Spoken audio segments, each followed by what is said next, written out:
فراق ہی فراق ہے، دنیا میں مثال نہیں ہے. ایک مرتبہ حضرت جبریل تشریف لائے، یا رسول اللہ، آپ نے فرمایا اشما شئت فإنک میت، جتنی زندگی چاہے آپ لے لیجئے لیکن موت آپ پر بھی آئے گی. میرے بھائیو، حضرت جعفر رضی اللہ تعالیٰ عنہ 35 برس کی عمر، حبشہ کی ہجرت کی، وہاں کے دھکے کھائے، مکہ کو چھوڑا، گھر بار چھوڑا، صرف دین کا خاطر خیبر کے فتح کے موقع پر تشریف لائے.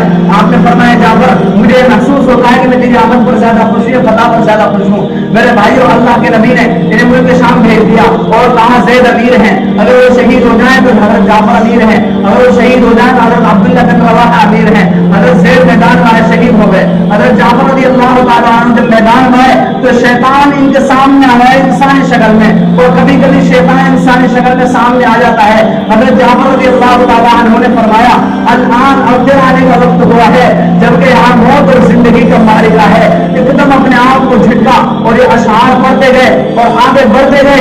اے جنت تو کتنی پیاری، اے جنت تیرے پھل کیسے عمدہ، اے جنت تو کتنی میٹھی، اے جنت تیرے میں رہنا کیسے اعلیٰ.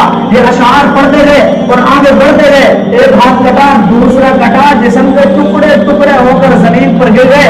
آپ صلی اللہ علیہ وسلم مسجد نبوی میں ہیں. آپ نے فرمایا ہائے میرا جعفر شہید ہو گیا. اور اللہ تعالیٰ نے اس کو 2 بازوں کے بدلے میں 2 پر عطا کیے ہیں جن کی وجہ سے وہ جنت میں چل رہا ہے، جنت میں پھر رہا ہے، جنت میں گھوم رہا ہے. اس کے بعد حضرت عبداللہ بن رواحہ رضی اللہ تعالیٰ عنہ کو جنت سنایا گیا. بھائیو، حضرت عبداللہ بن رواحہ رضی اللہ تعالیٰ عنہ 4 بیویوں کو چھوڑ کر اللہ کے راستے میں نکلے تھے. ان کے بارے میں آتا ہے کہ جب یہ میدان میں آئے تو انہیں اپنے بیوی بچے یاد آنے لگے تو ایک دم اپنے آپ کو جھٹکا اور اشعار پڑے. اے نفس مجھے قسم ہے اپنے رب کی میں تجھے قربان کروں گا، تو چاہے نہ چاہے، تو مانے یا نہ مانے، میں تجھے قربان کروں گا.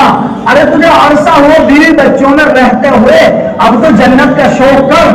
لوگ اسلام کے مٹانے کے در پہ ہیں، اگر دل نے یہاں موت لگائی پھر بھی موت تو آئے گی. یہ کہہ کر چھلانگ لگائی اور دشمن کے صفوں میں گھس گئے اور لڑتے رہے یہاں تک کہ شہید ہو گئے. آپ نے فرمایا ہاں میں تینوں کو دیکھ رہا ہوں کہ جنت کی نہروں میں ہوکر لگا رہے ہیں، جنت کی نہروں میں پھل کھا رہے ہیں. میرے بھائیو، حضرت معاذ بن جبل رضی اللہ تعالیٰ عنہ کا 20 برس کے انتہائی خوبصورت لڑکا، یرموک کی لڑائی میں کندھے کو تلوار لگی اور کندھا ٹوٹ کر 2 ٹکڑے ہو گئے اور اسی حالت میں گھوڑے میں لوٹا کے واپس آئے اور کہنے لگے ابا جان مجھے خوشخبری دو کہ مجھے میرے رب نے قبول کر لیا ہے. حضرت معاذ رضی اللہ تعالیٰ عنہ نے فرمایا بیٹا تو کیا چاہتا ہے کہ اللہ کے راستے میں شہید ہو جائے. اپنے ہاتھوں سے دفن کر کے ابو عبیدہ رضی اللہ تعالیٰ عنہ کے پاس ہے اور کہنے لگے ابو عبیدہ مجھے مبارکباد دو، مجھے خوشخبری دو کہ میرا بیٹا میرے رب نے قبول کر لیا ہے. میرے بھائیوں، حضرت عبداللہ بن زبیر رضی اللہ تعالیٰ عنہ کو حضرت اسما رضی اللہ تعالیٰ عنہ نے تیار کیا اور فرمایا بیٹا تیری شہادت مجھے پسند ہے، اگر تو اللہ کے نام پر مر رہا ہے تو اس میں غم کی کیا بات ہے. کہنے لگے ابا جان تم مجھے گلے مل لو.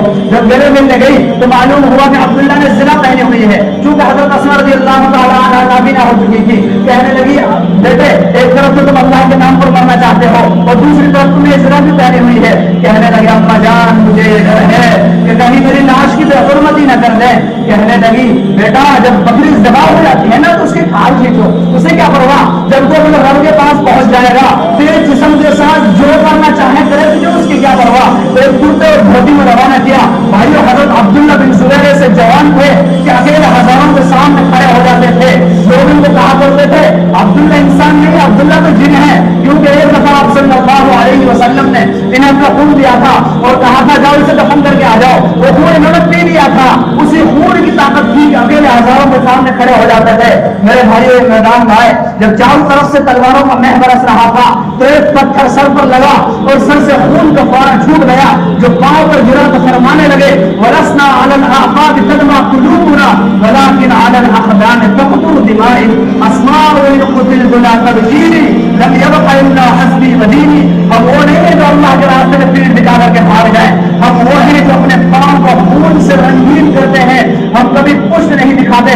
جب چاروں طرف سے تلواروں کا مہ برس رہا تھا تو کہنے لگے اسماء ان قتلت لا تبكيني، او اسماء وہ میری پیاری ماں اب تیرے پاس میرے قتل کی خبر آنے والی ہے، میرے مسلمہ میں دنیا میں نہیں مرا، میں نے اپنے حسب و نسب کی حفاظت کی ہے، میں نے تجھ سے کیے ہوئے عہد کو نبھایا ہے، اس لیے میرے کو مت رونا. بھائیو، ظالموں نے لاش کو سولی پر لٹکا دیا. حضرت اسما رضی اللہ تعالیٰ